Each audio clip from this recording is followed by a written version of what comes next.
we've discussed dharma, we've discussed dharma sankat.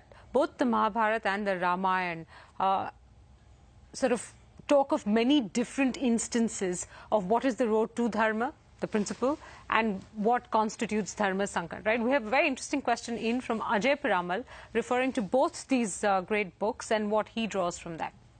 What are the learnings that we can get to apply in the modern world from the Mahabharata and also from the Ramayana?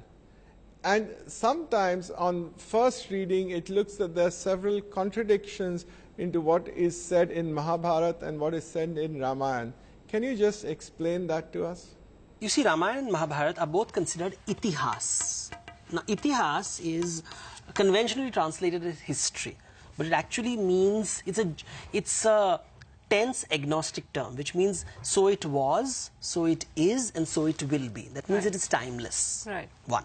Second is, let's look at the Ramayana and the Mahabharata. They exist in two different contexts, so they cannot be seen as equals. And that's the mistake. The Western mind forces us to look at them as equal why don't books. the two communicate the same message thing? Because you see, you are standardization, obsessed with standardization. But हमारा क्या स्वादानुसार है? तो एक स्वाद है द्वापर युग का, एक स्वाद है त्रेता युग का. So one is for the Treta Yuga, which is an earlier, more innocent age, and a later phase in the organization, which is darker, which is slightly more corrupt. Okay. Now, if I have to do the principle of dharma again, just to revise, you have got 0, plus, minus, 0, animal instinct. Right. This is exploitation. This is empathy. Right. Dharma is here, adharma is here. Right. Now let's do a simple 2x2 matrix to understand the Ramayana and Mahabharata. So you have rules on one side. Right. Rules are followed, rules are not followed. Okay. Then we have the principle on the other side, dharma. Dharma is upheld, dharma is not upheld. Right. Now look at the Ramayana. In Ramayana, dharma is upheld and rules are upheld at the same time. So you have Ram.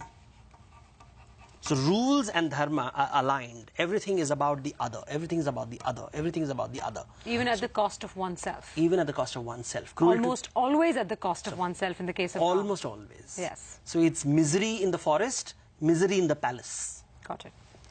His opposite is the great alpha male, which somehow people seem to like today, tells you about the times, is Ravan. No dharma, no rules. No rules, no dharma. Your wife is my wife. Right. And I'm an animal.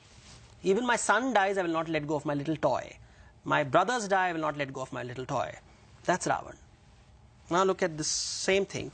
Rules are broken, bending, and Krishna always bending the rules, breaking the rules. But the principle is intact. It's always for the other.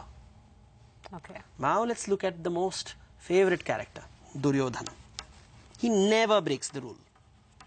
But he's constantly violating the principle. He's constantly violating the principle. He is holding the letter of the law, never the spirit of the law. Okay. This is the spirit. This is the letter. This is the belief. This is the behavior. He's a pretender. Where does Yudhishthira fit in all of this? Yudhishthira is someone struggling to be Ram. He moves from here to here. This is the journey of Yudhishthira with the help of Krishna. You see, his honesty is about rules. He's not realizing it's not about rules, it's about principles. Right. Mahabharata is the story of focus on the principle. You say, so when a woman is being disrobed, everybody is discussing legal matters. Is it okay or not okay to disrobe her? I mean, grow up.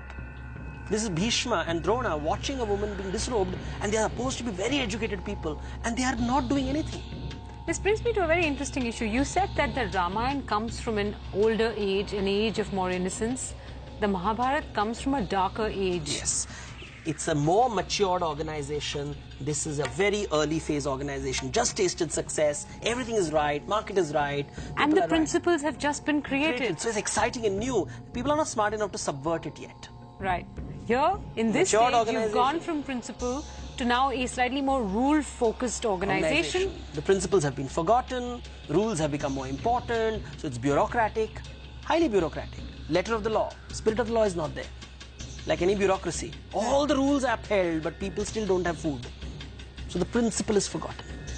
The woman is disrobed, but nobody's arrested.